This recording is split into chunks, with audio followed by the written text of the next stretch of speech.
நம்முடைய பிதாவாகிய தேவனாலும் நம்முடைய இரட்சகராகிய இயேசு கிறிஸ்துவினாலும் உங்களுக்கு கிருபையும் சமாதானமும் உண்டாவதாக.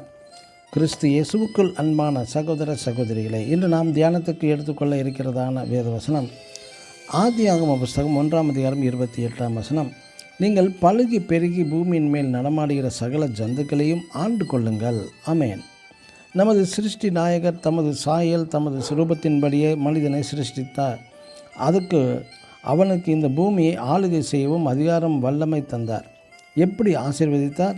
நீங்கள் பலுகி பெருகி பூமியை நிரப்பி அதை கீழ்ப்படுத்தி சமுத்திரத்தின் மச்சங்களையும் ஆகாயத்து பறவைகளையும் பூமியின் மேல் நடமாடுகிற சகல ஜந்துக்களையும் ஆண்டு கொள்ளுங்கள் என்று ஆசீர்வதித்தார். குறிப்பாக மனிதனை இப்பூமியில் சிருஷ்டிப்பதற்கு முன்பே மனிதன் உயிர் வாழ தேவையான அனைத்தும் சூரியன், சந்திரன், நட்சத்திரங்கள் மற்றும் மலைகள், பள்ளத்தாக்குகள், நீர்நிலைகள், ஆறுகள், சமவெளி பூமிகள், மிருக ஜீவன்கள், பறவைகள், மச்சங்களையும் தேவன் சிருஷ்டித்துள்ளார். மிக முக்கியமாக மனிதன் உயிர் வாழ தேவையான ஆக்சிஜன், நல்ல சுத்தமான காற்றுக்காக அழகிய மரங்கள், கொடிகள், பூக்கள், புசிப்பதற்கு ஏற்ற பல வகைகள், இப்படி அனைத்தையும் சிருஷ்டித்த பின்புதான் மனிதனை சிருஷ்டிக்கிறார். அது மட்டுமல்லாது மனித உடலில் உள்ளதான ஒவ்வொரு அவயவங்களும் மிகவும் ஆச்சரியப்படத்தக்கதான காரியம். ஒரு மனித மூளைக்குள் எத்தனை ஆயிரம் கம்ப்யூட்டர் இருக்கின்றது என்று அறிவியல் விஞ்ஞானிகள் சொல்கிறார்கள். பார்வை மண்டலம், செவி மண்டலம், சுவாச மண்டலம், உணவு மண்டலம், சிறு குடல், பெருங்குடல், இருதயம், நுரையீரல், தமனி, இப்படி ஆயிரம் மண்டலங்கள் நமது கண்ணுக்கு தெரியாமல் இயங்கி கொண்டிருக்கிறது மிக அழகாக.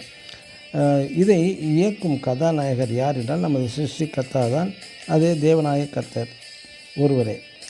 தாவீது தனது 19ஆம் சங்கீதம் 1ஆம் வசனத்தில் மிக அழகாக நம் சிருஷ்டி நாயகரை வர்ணிக்கிறார்.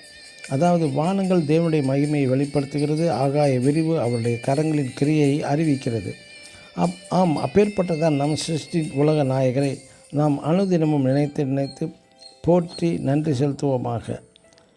இப்பூமியில் வாழும் கோடான கோடி மனிதர்களுக்கும் ஜீவ ஜந்துக்களுக்கும் ஆகாரம் தருகிறார். குறிப்பாக இலவசமாகவே யாவர்களுக்கும் ஆக்சிஜன் தருகிறார். அவரை நினைத்து அனுதினமும் நம் வாழ்நாள் முழுவதுமே நன்றி செலுத்தி கொண்டே இருக்க வேண்டும். ஆமென். God bless you.